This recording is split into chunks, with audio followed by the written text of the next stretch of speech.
tackle and discuss about the fitness program, benefit of exercises, personal experience during the PE1 and 2, and to the trainee. So we're going to explain it to the trainee.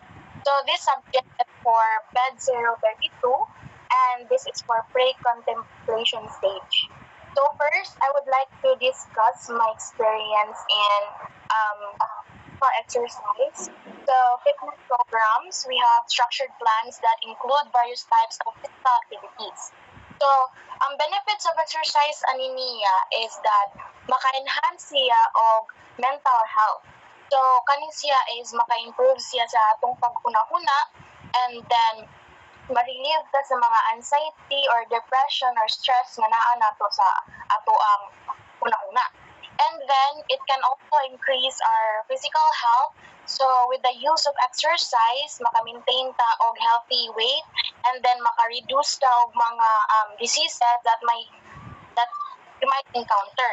So akong personal experience during the PE1 is that at first feel na ko gradually outshape jud ko. Like wala ko naka-notice og mga improvements, and kanang sa time nga hapit na mahuman ang PE1, naka-experience ko nga mas nilabaw di akong endurance o strength ato na time during sa PE1.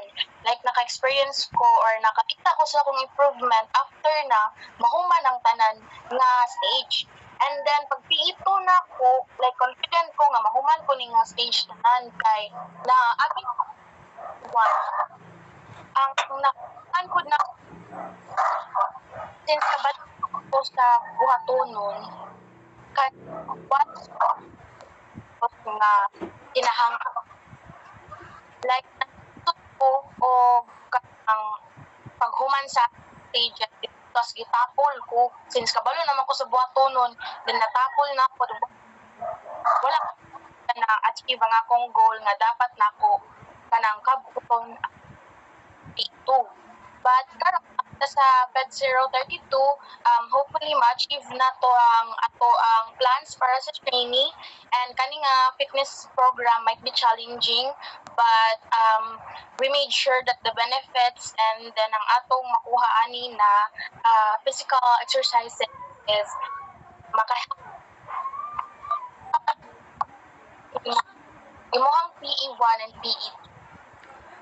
Agree pod ko sa imuhang gistorya, Miss Lilix, no, kay katapod jud sa PE1 kay parehas jud tatanan gitapol ato kay especially kay online ra siya, then kanang dili kayo siya engaging gani para sa everyone kay dili pod kayo ta kanang dili wala ta kabasa sa atong mga buhaton kay lagi online siya. So pagka PE2 or pagkatong paghapit na pod mahuman ang PE1 kay bura pod kanang mura ganing ni gana atong mga kanang tong mga physical activities ba kay lagi kanang hapit na mag face to face, daghan ta mga kailangan buhaton.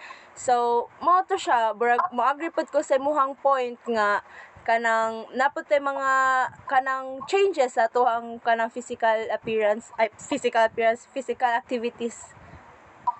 So yeah. Thank you so much, Miss, and agree pod ko sa point nila. So, we have discussed the fitness program and then benefits exercises, personal experience during the PE1, PE2. Pero napakit na atong interview na, I mean, sa training nato, kani siya sa video, one and ask for ini unsa nasabtan o na-feel ato na video nga galing pa from PE1 to PE2. So, para sa imuha, after nimo ma-watch ang among video nga gi-present kay, para sa imuha, unsa ka important ang exercise sa isa ka individual nga naay kanang dili gani active sa physical activities? Okay, all I can say is exercise is very important for our holistic health or overall health and well-being. It is not only helps to maintain a healthy weight but also strengthens siya og sa atong muscles and bones. However, um, sometimes dili jud malikayan na matapol sa exercise. It is because walay time and also mainganyo og sedentary lifestyle. But little did it, as I watched the video, ang ako ang na reflect is it really improves the cardiovascular health. It helps boost it helps to boost mood and energy levels. And importante po siya no kay it reduces the risk of chronic diseases like diabetes and heart diseases. So regular exercises should is really important, and it also supports it also supports to have a better sleep and kanang mawala ang ato stress, and it enhances our cognitive function. That's all. So, thank you for that, Ms. Shala, no, sa mohang pag-answer sa mohang first question. So, mo proceed ko sa next question, which is, what type of lifestyle do you have at present, and why did you choose this kind of lifestyle? Thank you for that question. And the lifestyle that I have is I do exercise three times in every week. So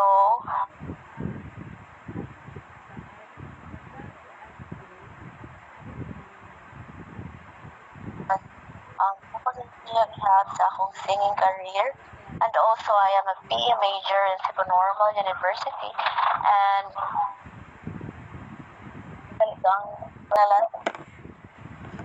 why would we that kind of lifestyle? Yes, I choose that kind of lifestyle. It is because dako siya help sa ako ang health, and also dako siya factor to release all my stresses and tensions, and also makahelp siya sa ako ang cardiovascular bones and Thank you so much, Michelle. So the next question would be, what was your turning point that made you realize to engage in physical activity, and what keeps you motivated? Before I applied Bachelor of Physical Education in Cebu Normal University, I am not fond of exercising every day, and I do have sedentary lifestyle. Sauna and kanang wala ko'y paki kung unsa akong kanon, wala ko'y paki kung naka-exercise ba ko ng adlaw or unsa. But pag-apply na ako sa Bachelor of Physical Education, daghan kay kog nakatuunan, and usa sa akong nakatuunan kay exercise is really, really important. And it keeps me motivated by doing exercises because nag-enjoy ko, and I chose exercises that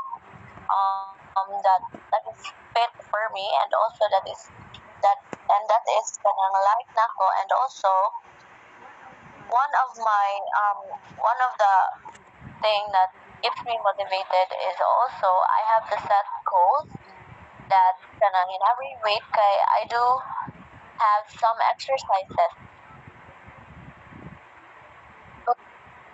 And Correct. What do you to a person with no interest in engaging physical activity?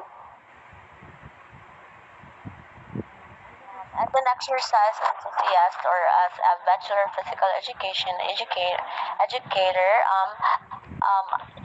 ang akong ma-advise sa nila is kanang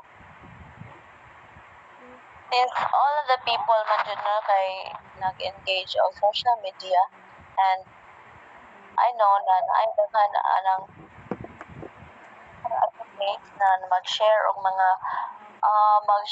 mga poster na exercise is really important, and dapat jud sila mag-exercise every day because kanang